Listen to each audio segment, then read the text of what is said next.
Welcome to Reset to Healthier Relationships Sunday night at 9. I'm your host, Coach Glenda, here with my course manager, Mr. Rufus Carpenter. As most of you already know, Rufus and I have created this forum where you can discuss trials and triumphs in past and present relationships. We encourage everyone to share, speak their truth, and talk as much or as little as they would like.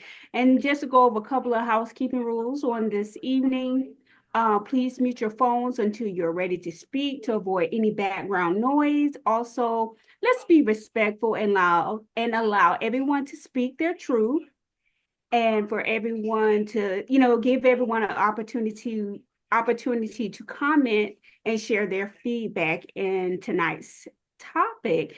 And I will let Mr. Carpenter introduce himself, tell you a little bit about his background, and start us out for tonight.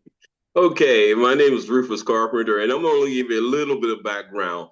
I came through this space a little different than most. My background started as a little child in Virginia. I was married 27 years, and I went into the military.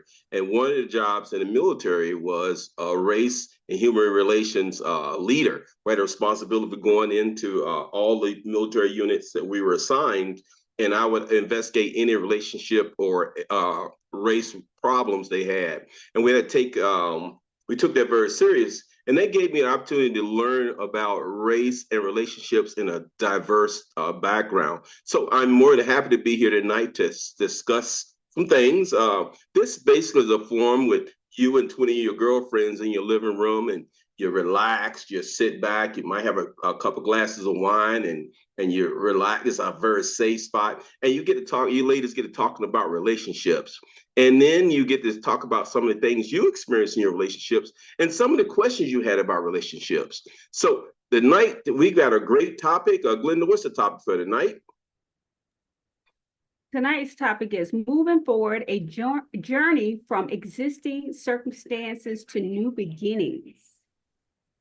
Ooh, and then the second part of that thing, release and renew, transform relationships in 2025.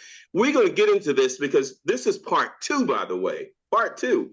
Part one was a firestorm. Oh man, we had it going on part one.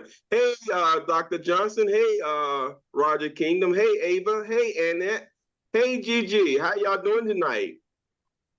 Glad to have everybody here. Oh, we can start where we left off, and let me give you a quick review so that way we'll know.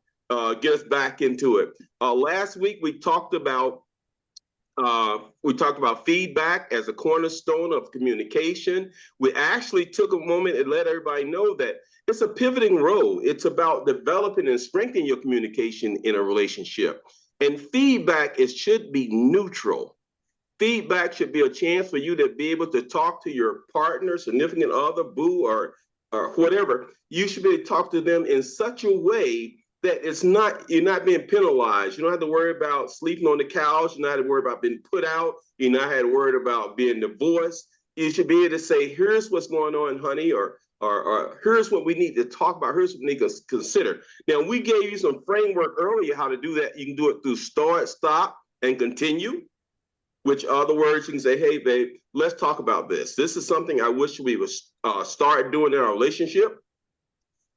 This is something I wish we would stop and do in our relationship. And let's continue doing this in our relationship. And then we talked about that feedback.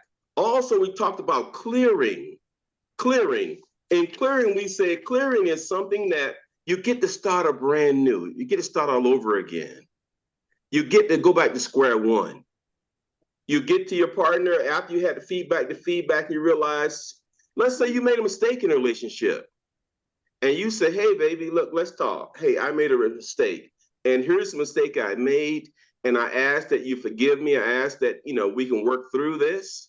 And once you bring it out and you get the feedback and bring it out, you should get to clear. You should get to start all over again. And that's the way clearing works out. a lot of people said, let's clear every night before we go to bed. I think Bo Kingdom said, Ronald, I call him Bo, because really Ronald Kingdom. I think he said something about you should clear every night, you shouldn't go to bed mad or something he said in that respect. How'd you say that, Bo? I said in mine, we don't go to bed mad at each other at all. It's not good to go to bed with hardship or the weight on your shoulders at night. It's not good. That way, when you wake up in the morning, you start a fresh day.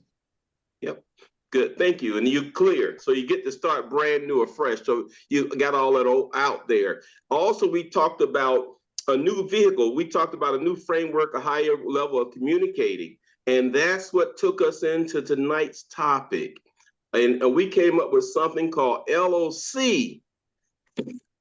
It's locus of control. My stuff falling apart, so bear with me. Let me put some back here. It fell out. It's locus of control. And the locus is spelled L-O-C-U-S. It's just like a locus insect, just take the T off of it. And it's spelled locus. And we came up with a shortcut because when we said locus of control, everybody said, what in the heck is that? And we just told you if you put the word, instead of the word locus, put the word focus of control. Now, locus of control, and we're going to say focus of control, is broken down into two parts. And the two parts, one is internal. So internal locus of control, which is internal focus of control, mean that you're thinking about what things you can control in a relationship, what you can control.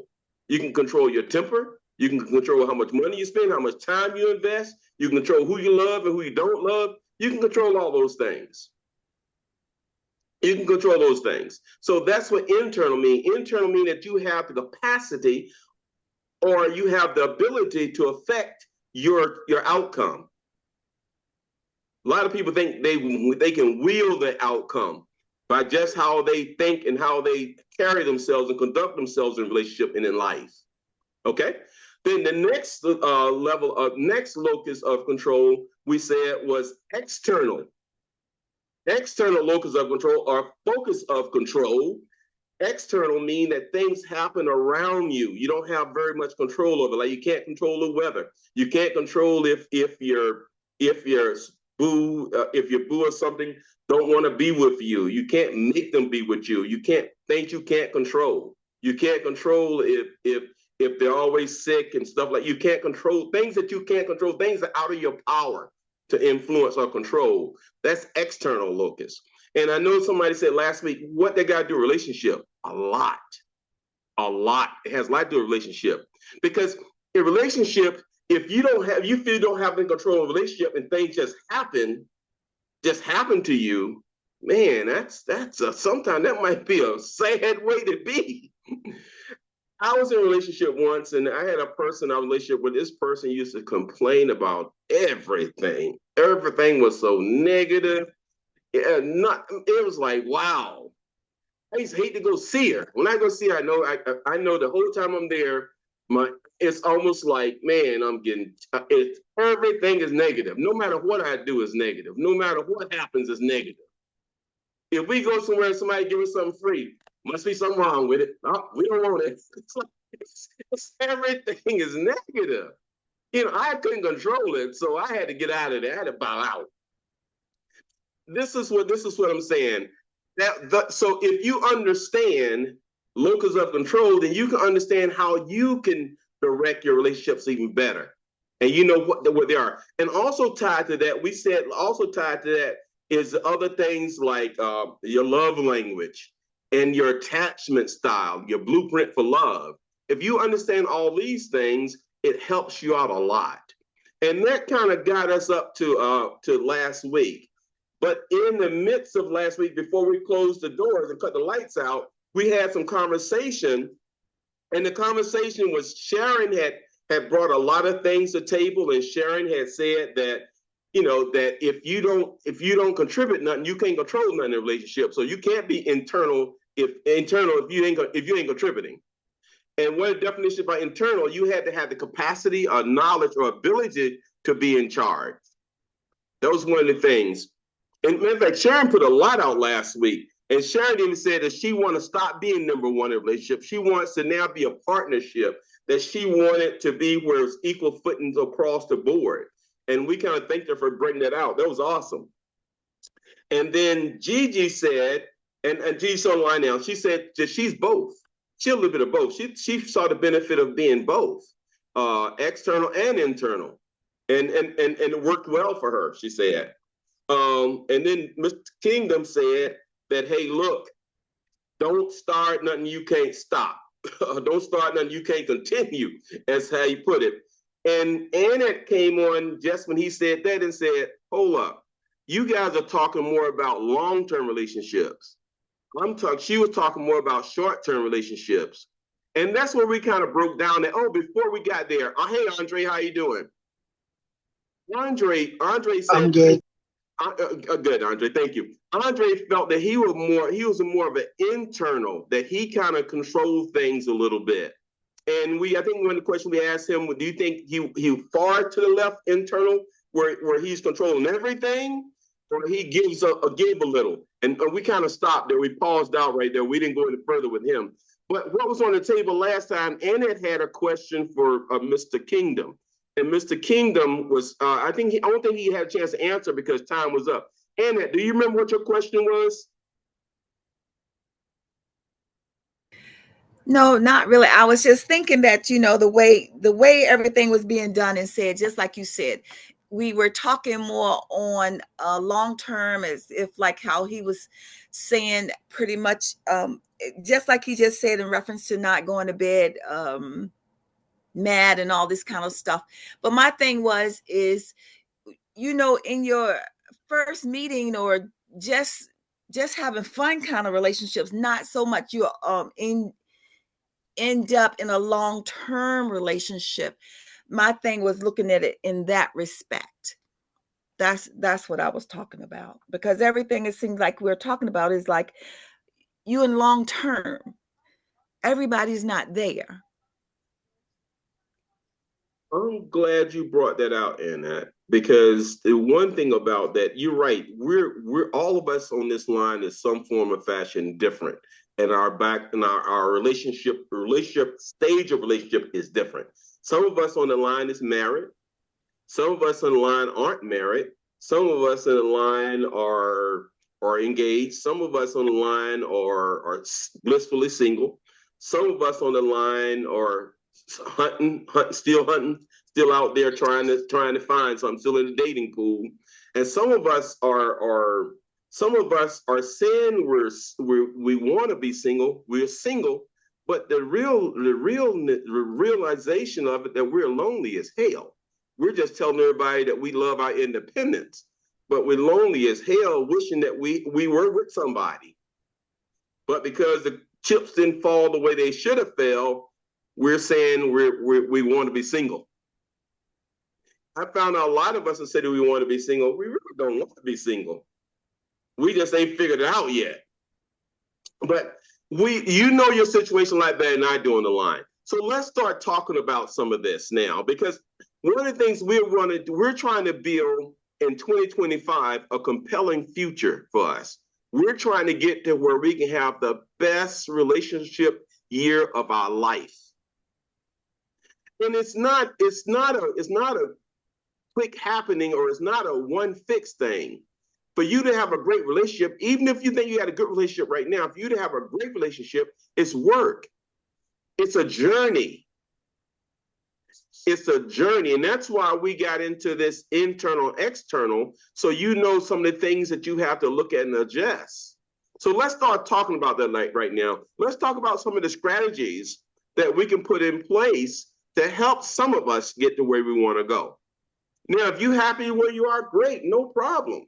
You might have some suggestions for us that ain't where we want to be right now. So we want everybody to kind of pitch in, and let's see if we can get some work done in this. Moving forward. Now, what does a compelling future looks like for you? What does it look like for you? Let me tell you what it looks like for me, so we can start this off. I'll be the one that kicked the can down the road first, okay?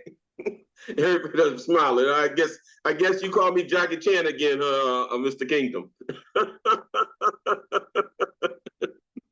All right. For me, My compelling future is that I'm with someone that loves me, someone that I love, and my locus of control is internal. I like to call the shots. I'm an internal kind of guy. I want to feel like that I'm moving the needle forward. Now, is that always true? No, no, because sometimes I found out to be a great leader, you got to be a great follower. So sometimes I follow. And I've noticed most of the dynamics in a relationship, there's times when one partner has all the resources or have all the knowledge or the expertise or experience in one area where the other one don't. Now, you'd be a fool to try to go against somebody that got all the experience and you know they know what they're doing, and you trying to learn, you reading the manual, trying to learn as you go, and you want to be in charge.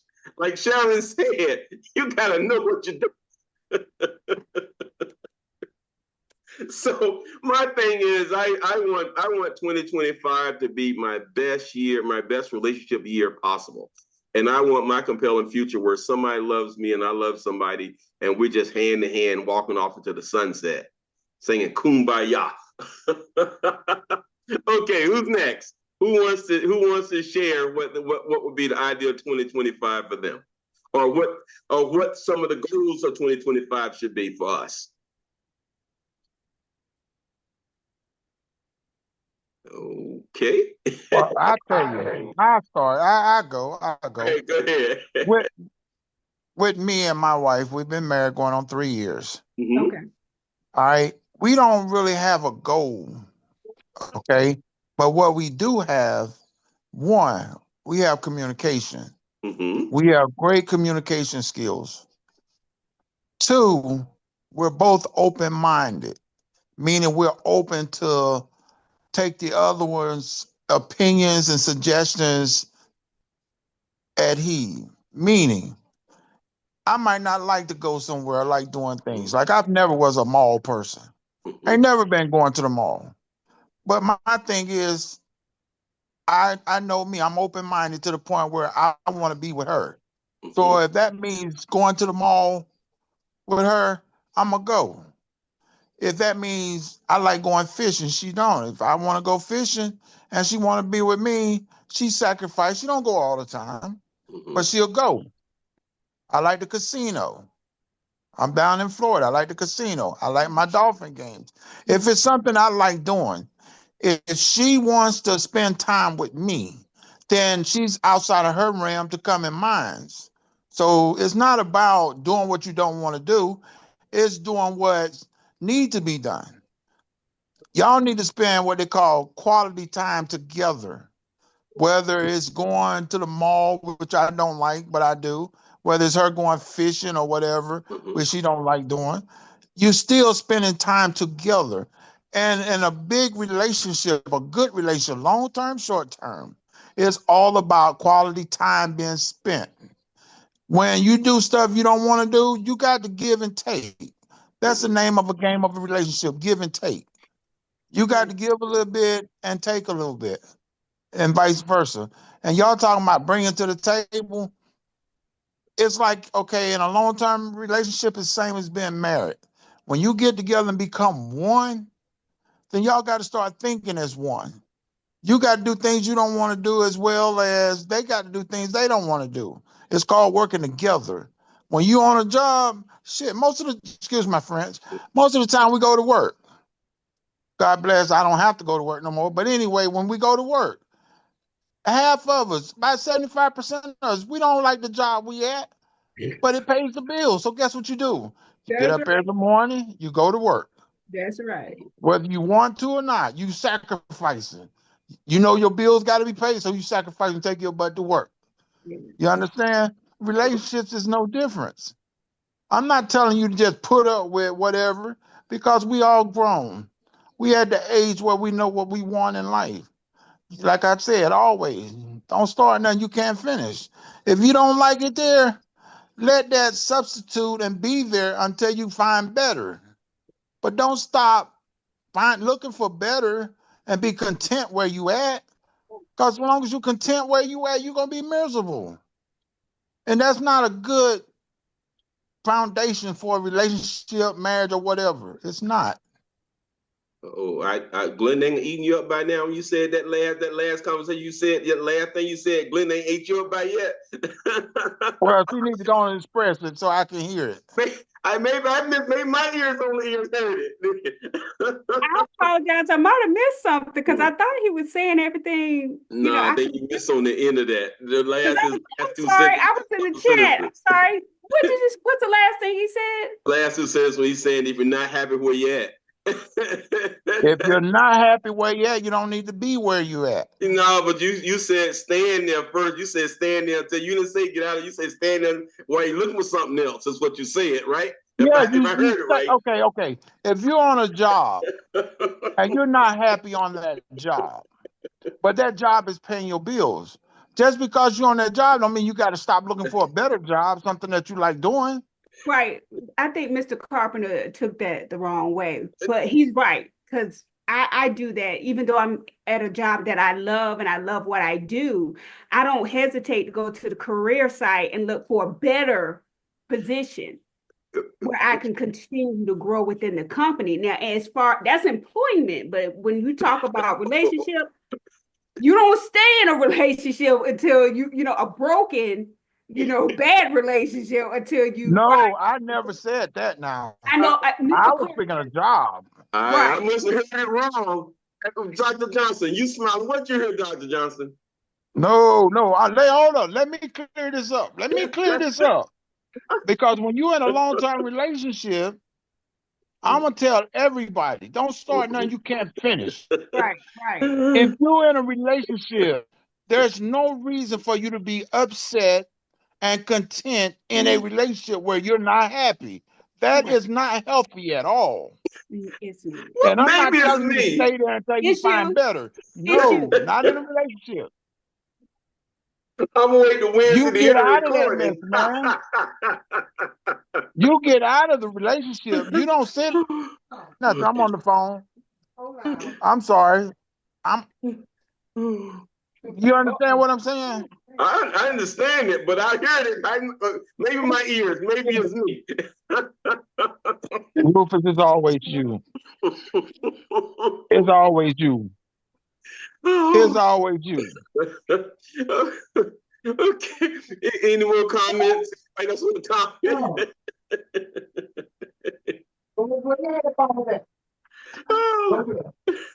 What do you want to say, Dr. Johnson? I know you're going to say something. Take yourself on mute. I don't want to say anything. You said, I ain't got nothing to do with it. I ain't got nothing to do with it. I ain't in it. Come on, Bennett. You is in it. The only thing about it, Annette, share a short-term relationship, Annette. When you were saying short-term relationship, Annette, how do what we're talking about, locus of control, whether it's internal, external, how do you see it applying to short-term relationships, Annette? I'm really different. When I say short-term relationship, I'm not thinking 2 year, 3 year, nothing like that. I'm thinking like maybe even a whole year term. I see it as being, I don't see it where you got to be all serious right now.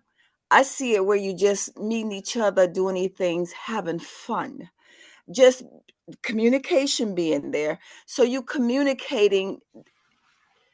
Okay, first of all, I got to figure out, do you like the people? When you first get together, I think you got to determine, okay, first it's the birds and the bees that attracted me to your guest from the beginning. And now after we there for a while, I got to figure out, now, do I like you? Do I even want to pursue communicating to you what my interests are or whatever? Or do we just still want to just have fun and a good time? So if we decide that we want to go, we decide we want to go further, then it's the matter of dealing with, okay, now let's find out what you like to do, what I like to do, how we like to do it, where the places I want to go, the places you want to go. Is this what I want? Is this what we want? These type of things. I think I think before we could even go further, we would have to get on the cord right there. I guess before we go into further conversation, I want to make sure I'm understanding because I can get confused quick. Now, Okay. you talking about old-fashioned dating? You talking about old-fashioned dating where you just you seeing this person, somebody else, or just seeing this person, just that person on that I'm talking about just seeing that person. I'm not talking about old-fashioned dating. I'm just talking about seeing that person. You know, first, you know how what was your attraction from the beginning? What was it? Then you got to go beyond that, you know, to see, do we mesh together? Do we really get together? Or was it just that physical thing or whatever it was that made me? Did you look so good that I just had to have you for a little while, or do I need you for a long time? Where are we going with this thing? You know, that's the way I'm looking at it. I think that's the way life is. Okay, I thought the way men thought. Ain't no Well, women I think like, I'm gonna tell you the truth. I think a woman can think like a man too. Shoot, it's just a difference. You ain't gotta hold back just because you're a female. Hey, this is real life. Don't talk to me because I might say some crazy stuff, but it's real life. Speak your truth. Hey, I got a question. Go ahead on, Who's Mr. Kingdom. Who's the question for? It's just a question in general. Okay. Are we getting confused with the word dating and relationship? Because that's two different aspects. No, One, dating, when you're talking long-term, short-term, and all that, okay, first of all, dating is when you get to know a person. When you make a commitment to that person, now you're in a relationship. You understand? So it's like two different things. So I'm kind of confused. Are we talking about dating, or are we talking about actually in a relationship? Either way it go, the main subject to dating or a relationship is a C word, which is a big, big, big word, and that's communication. Because we all grown, we know what we want. You're not going in no relationship not knowing what you want. So if you got the communication with that person, then you're going to know if that's what you really want and if you're going to stay there to make it a long term, whether it's dating or relationship. That communication is the soul of everything. So let me say something, Mr. Kingdom. I'm gonna direct this specifically to you, because in dating and relationship, if you're talking about the way I'm talking, if I'm dating, I'm with a man or partner, it's a relationship. Dating for me is in and out, in and out, in and out. But on a short, very, very short term, 1 night stand or 1 week stand or 2 night stand or 2 week stand. Relationship, I'm saying that can be from the beginning to a year or 2 years or whatever. That's still a relationship. I'm not looking at it like a little kid kind of thing, or a young girl kind of thing, because if I'm hooking up with a guy, I'm not hooking up with him for the date that I'm talking about, because if it's a date, it's a 1 night or a 2 night thing. You know what I mean? Okay, then let me go back then. Okay, I'm gonna direct this back to you. Instead of it being a relationship, because really you're not committed to that person, that person is not committed to you. So therefore you got the ship part right. What you have then is a friendship that you're hoping to develop into a relationship. That's what you have. Whether it's a sexual relationship, whether it's an emotional relationship, it's still a friendship. That's what it is. Well, that's how I see it. I take that back. I take that back. Hold on. To me. Hold on. I take that back.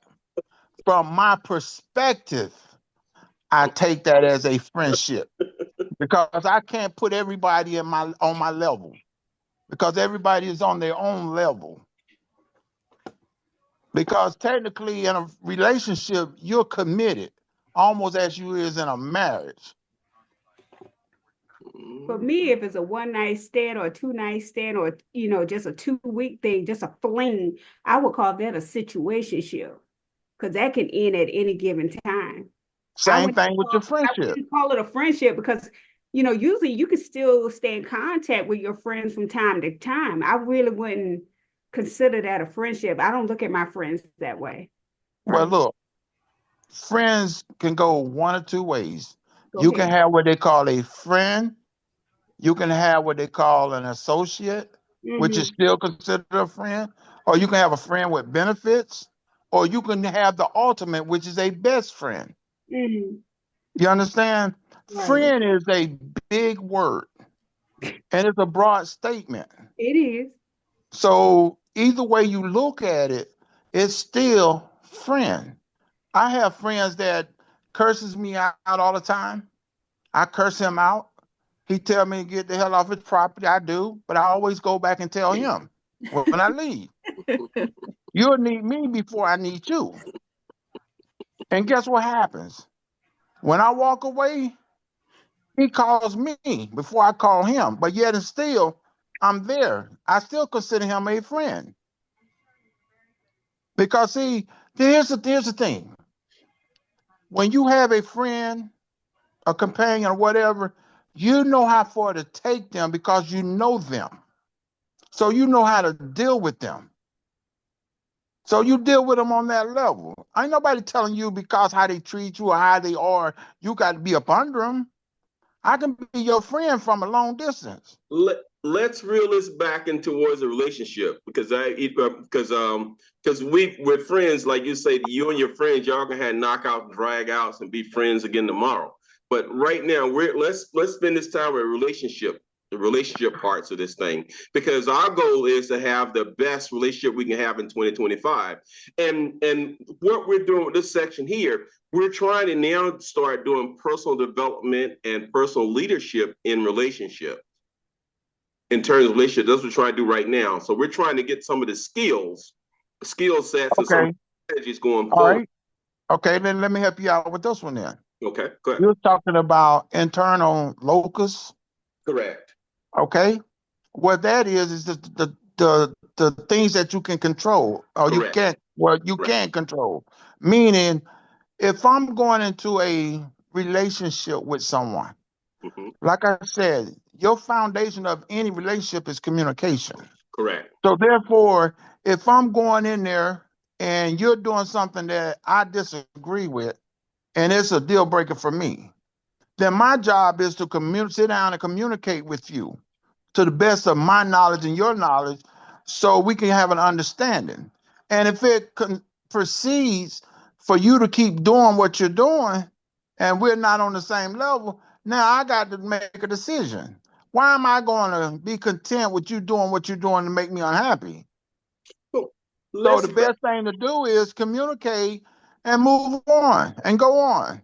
then let's take that communication to a higher level. Let's take that communication and call it communication vision. What's the vision and goal for an objective of the relationship? Let's look at it in terms of that. How do we communicate the vision, goals, and the objective of a relationship?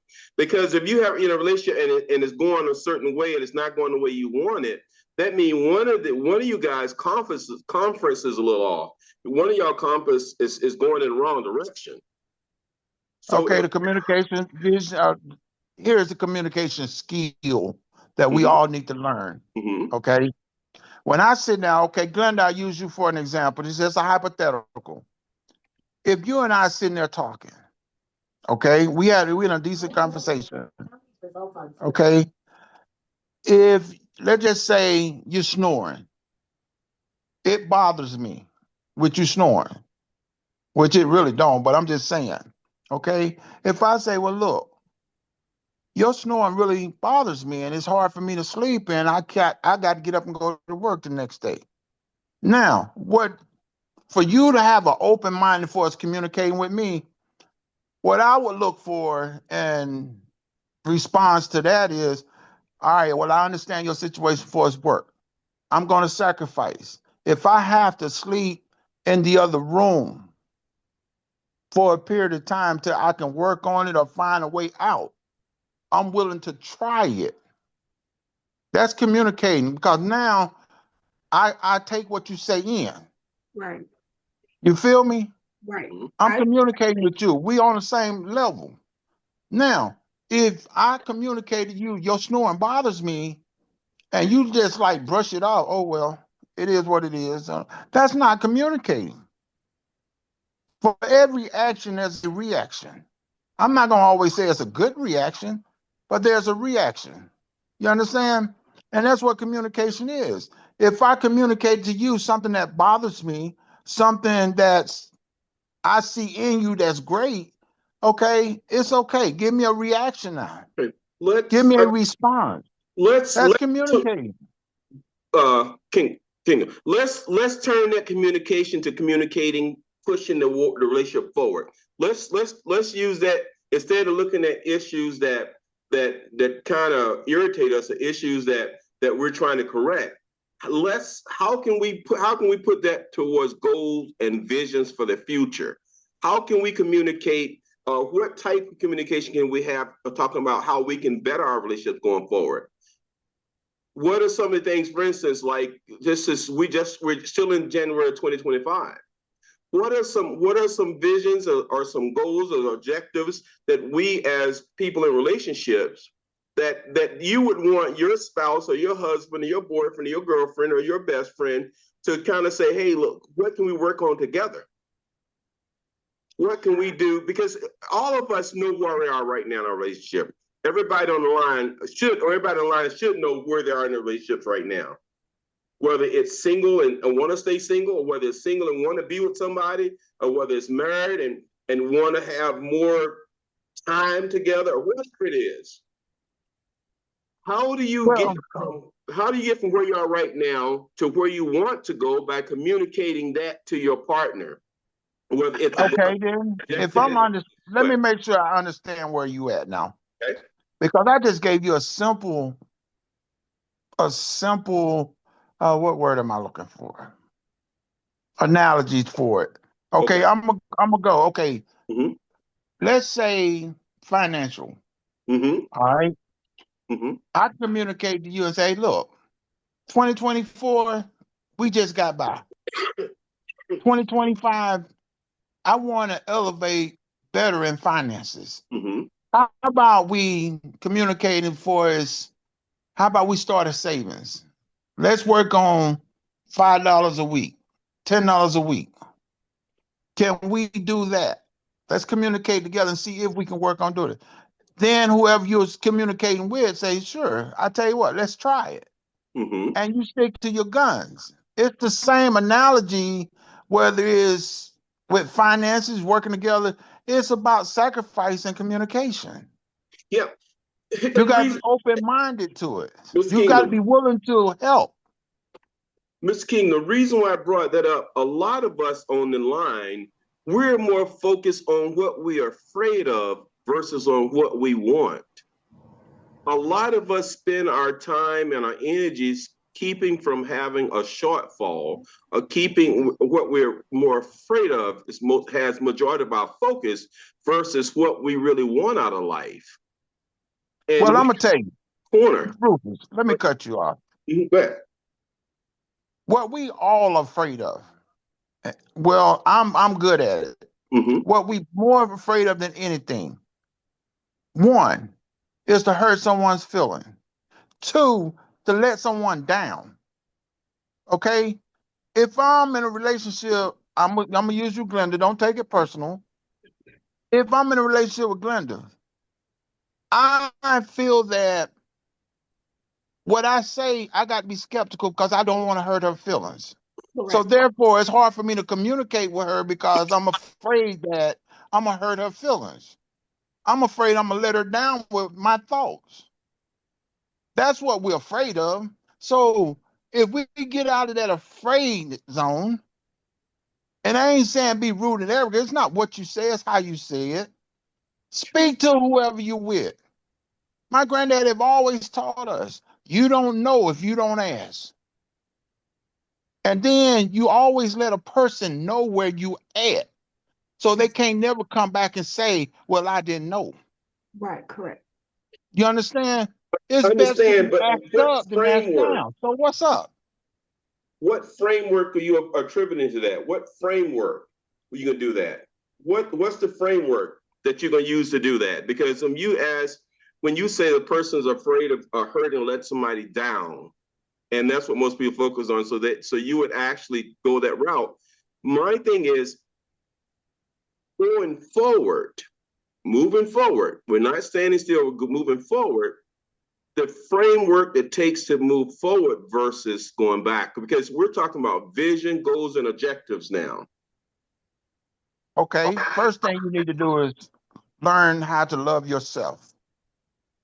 I've always said that. Once you learn how to love yourself, Rufus, everything else falls in place. Because now you become what they call outspoken. Kingdom, let's take one at a time. Let's take one at a time. To love yourself is what? Self-care, right? Yes, self-awareness. So let's give practical ways how to take care of yourself. Self-care, and make yourself a priority. And like everybody when fly on that plane, it says put your own oxygen mask on before you put the ones that assist anybody else. See, this is the way we want to teach this. We want to go forward this way, where not only do we say things, we give practical steps. Because some of us aren't as advanced as you are. Some of us, we need practical steps. Because when we hear, we want to leave this container knowing how we're going to get to where we're going to go. We don't want to, when this thing cuts off at 9:45, I don't want people to say, what the hell did they talk about at night? I can't understand it. When they leave, when they come off this thing, I want everybody to know, I know exactly what I'm doing. I know exactly where I'm headed. I know what I'm trying to accomplish in 2025. I know what a compelling future looks like for my relationship. I know what a relationship worth having looks like for my relationship. And that's all I'm trying to say about. So when we do that, when we tell them things, let's give them a framework. Let's give each other a framework, some type of strategy in place, a tactic. Yeah, kind of with me a little bit? I'm with you. I'm listening. Go ahead. Yeah, and that's all I'm saying. And that's why we came up with the start, stop, and continue. And that's why we came out with said, hey, you know, there's times when you do that, with start, stop, and continue, there's times you want to have a frequency. You want to set it. You want to say every once a month, every other week, or whatever your frequency of doing it, you want to circle back with you and your partner. Because now you've got some type of something, you got things in place that you can work towards. So when we give strategies, we want to do it in that light. Can I say something? Yes, please. Okay, cool. So I was thinking about like the locus of control. And communicating, and I was thinking about for me or in my relationships, I like to find out from my partner where we are. Have I done something this week that wasn't kind of cool with you, or is there anything that happened with me this week that you want to talk about? Because at that same time, I want to, if there's something I want to talk about, I want to bring it up.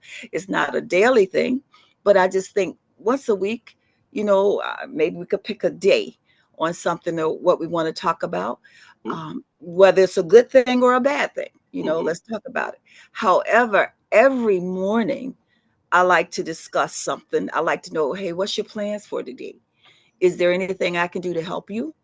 Or tell them there's something I need them to do for me or something like that. I like to have that type of communication going on. That's the way I like to have with my partner. And then sometimes I just think if there's some place like when you go with the external, sometimes I don't always want to talk at home. In the morning, I want us to talk at home.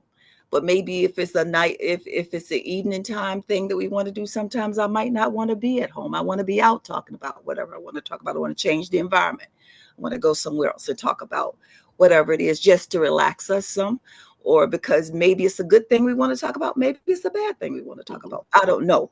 But to get the perspectives and get us back on track or where we need to be or what it is I'm trying to convey or something like that. I think I would pick places like that to go somewhere to discuss that type of thing.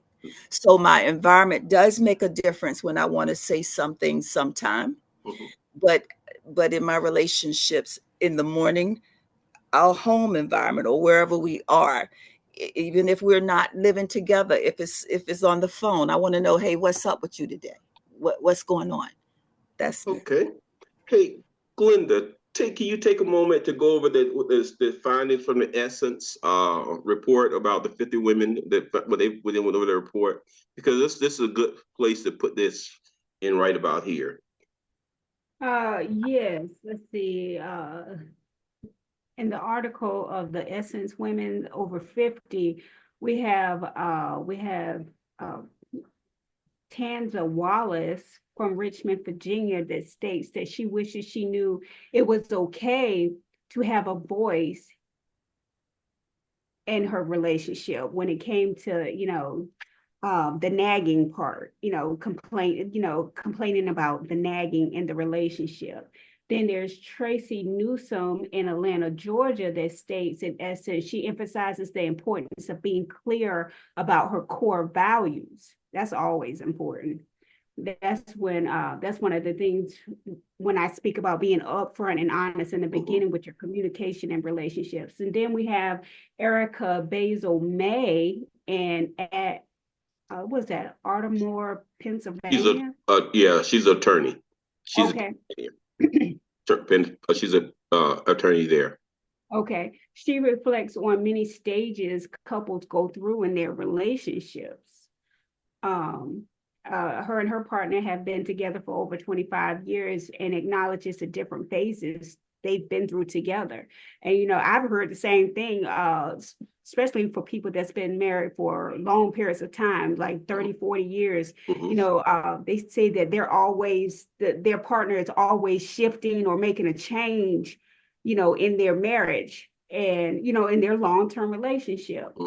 We have Colleen Holmes says Real Estate Virginia. Yeah, she's a real estate agent in Virginia. She's from Virginia. They didn't give a city. I thought that was a city. No, they didn't give a city. She's just a realtor. Okay, all right, that's fine. She knew it was okay and healthy to rock the boat when things weren't right. It's always good to rock the boat. It keeps the relationship interesting. Not if you got a locus, an internal locus leader. No, it ain't. Well, that's a red flag. Go ahead. I'm sorry. Go ahead. Go ahead. Got a problem. And then we have Tara Goby in Austin, Texas. She says she learned that it's okay not to be the one. When you get upset when the love interest didn't reciprocate or when they find someone else. She realized that not being the one is perfectly fine. And that's a good revelation for you to capture for yourself versus, waiting years later to find out, I can't believe he broke up with me or he stopped talking to me. No, it's good that you notice that it's okay not to be the one because God could have been saving you from something. So those were the 5 that we found in the Essence article for tonight, Mr. Carpenter. And that's why I wanted you to get that, because Mr. King, because that's why I wanted to show that a lot of us on the line, some of us are more experienced than others.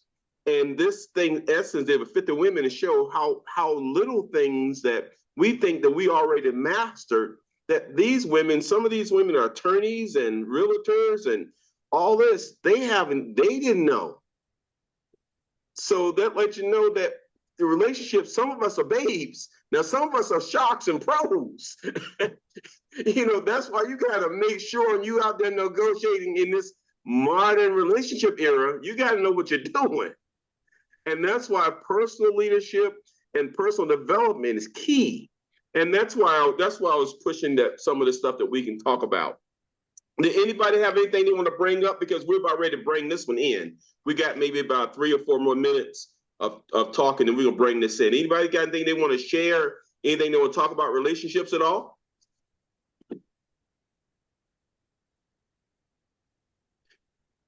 Okay, no one. Okay, nothing to share. Okay, awesome. I think the last thing we have, and Glenda probably know more about this than I do. Black don't crack? What is that? It's a stereotype. Yeah, I've heard it. I have heard that in several conversations amongst Black women when they say Black don't crack. They use it in reference to their appearance most of the time. let's see, it references dating, the women's dating lives differently based on their locus of control. Those with a low internal locus of control may feel more empowered and proactive in navigating this stereotype, while those with an external locus of control may feel more affected by external perceptions and societal expectations. When you talk about self-perception and confidence, Black women with internal locus of control may view their youthful appearance as a personal asset. And navigating stereotypes, when they say Black don't crack, stereotypes by asserting their individuality and not letting societal perceptions dictate their self-worth or dating choices. And that those two examples were under internal locus of control. And then you have the external locus of control, where they speak about the impact of external perceptions.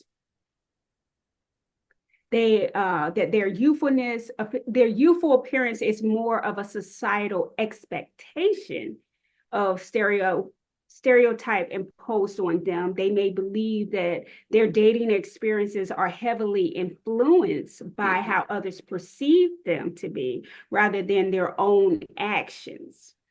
And the other example under external locus of control, you have your challenges in dating. Those are your attribute difficulties in dating, such as societal stereotypes or behaviors of potential partners. For example, if you're often approached by a younger man or not taken seriously by men in your age group, they might feel that these outcomes are beyond their control and are results of the Black don't crack stereotype. Because a lot of times people say, "Wow, you date the same person." I mean, the same person, a different name and body, but it's the same person, and that's what that's about. And that's interesting. Thanks for sharing that. Any comments about that? Anybody having questions about that? Anybody experiencing any of those things in their dating or relationships experiences? Okay, Glenda, if everybody's all mind and hearts are clear, let's bring this on home. Okay, well, I am so happy to see all of you guys tonight. Once again, I know that Sunday nights at 9 is a huge sacrifice because some of us have to go to work in the morning. But I always want to say thank you for showing up and thank you for your participation. Don't forget to check us out on our YouTube channel because we usually have the videos from the prior Sunday posted by Wednesday. Also, if you haven't already, please join our public Facebook page.